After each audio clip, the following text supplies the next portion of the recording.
नमस्कार दोस्तों, मैं रिधिमा स्वागत करती हूँ आप सभी का अपने YouTube चैनल पर। दोस्तों, आज की वीडियो है, क्या सचमुच भगवान होते हैं?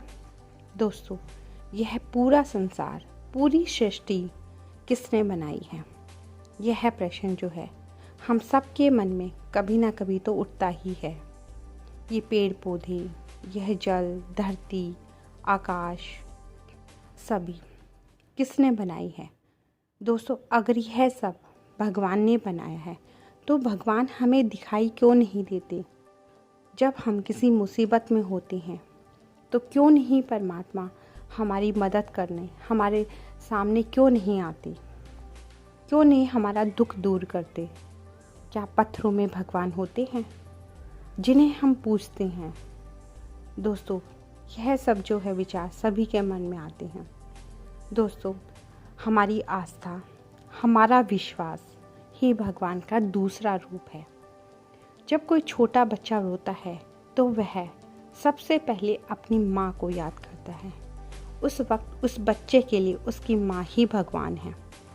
जब हम किसी कठिनाई में होते हैं, उस वक्त जब कोई हमारी मदद करता है, हमें रास्ता दिखाता है, वही हमारे लिए भगवान होता है। दोस्तों, जब हमें किसी चीज़ की ज़रूरत होती है, वही चीज़ जो है हमारे सामने कोई भी लेकर आए या कोई भी हमें दिलवाता है तो वही हमारे लिए भगवान है। दोस्तों, एक बार एक वैद्य जी थे। वह प्रतिदिन उतना ही कमाते थे जितना कि जीवन यापन के लिए ज़रूरी होता है। अगर कोई गरीब या असहाय व्यक्ति उनके पास आता था तो वह उनका बिना पैसे लिए ही इलाज करते थे। वैद्य जी की पत्नी भी बहुत समझदार और धार्मिक विचारों वाली महिला थी। वैद्य जी प्रतिदिन भगवान का नाम लेते रहते और कहते रहते थे, हे परमात्मा, मुझे जब भी आपकी ज़रूरत हो उस वक्त आप हमेशा मेरे साथ रहना। और हमेशा परमात्मा का नाम जपते रहते और यह कहकर अपने काम पर लग जाते थे। वैद्य जी की एक पुत्री थी। अब वह धीरे धीरे युवा हो गई थी। अब उसकी शादी की उम्र भी हो गई थी।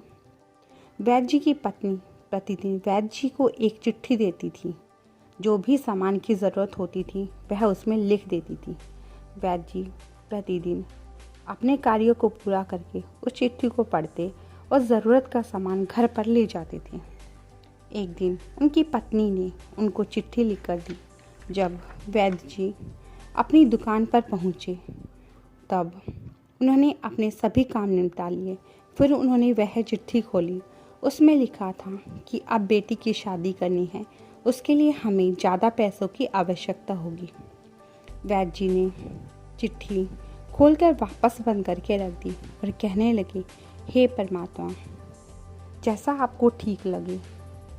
और यह कहकर वह निश्चिंत होकर दुकान बढ़ाने लगे और कहने लगे, हे परमात्मा, आप मेरे साथ हैं और मुझे चिंता की क्या ज़रूरत है। फिर पहले की तरह ही वह अपने घर चले गए। पत्नी ने पूछा, क्या विवाह का सारा इंतज़ाम हो गया? तब वैद्य जी ने मुस्कुराकर कहा, हाँ, परमात्मा की कृपा से सब हो जाएगा।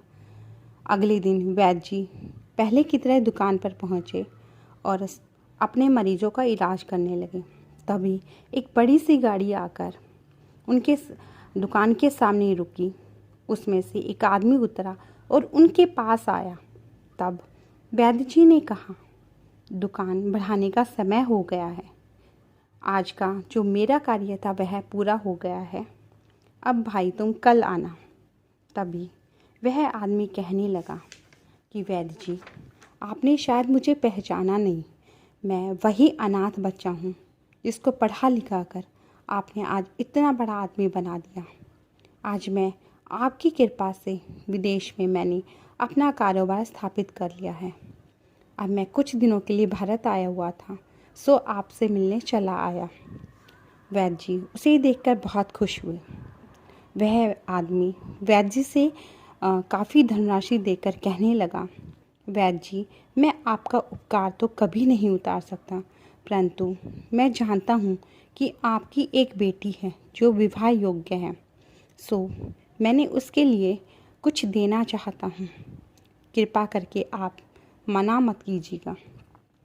वैद्य जी ने वह धनराशि आशीर्वाद समझकर रख ली और उस व्यक्ति को बहुत सा आशीर्वाद देकर विदा कर दिया। तब वैद्य जी मन ही मन सोचने लगे कि परमात्मा कितना दयालु है और कितना सच्चा है। हर व्यक्ति की वह समय पर ज़रूर मदद करते हैं।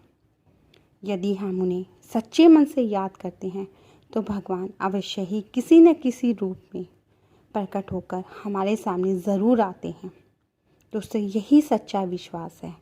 तभी तो कहते हैं कि भगवान सचमुच में होते हैं और भगवान जो है हमारी वक्त पर, समय पर हमारी रक्षा करने ज़रूर आते हैं।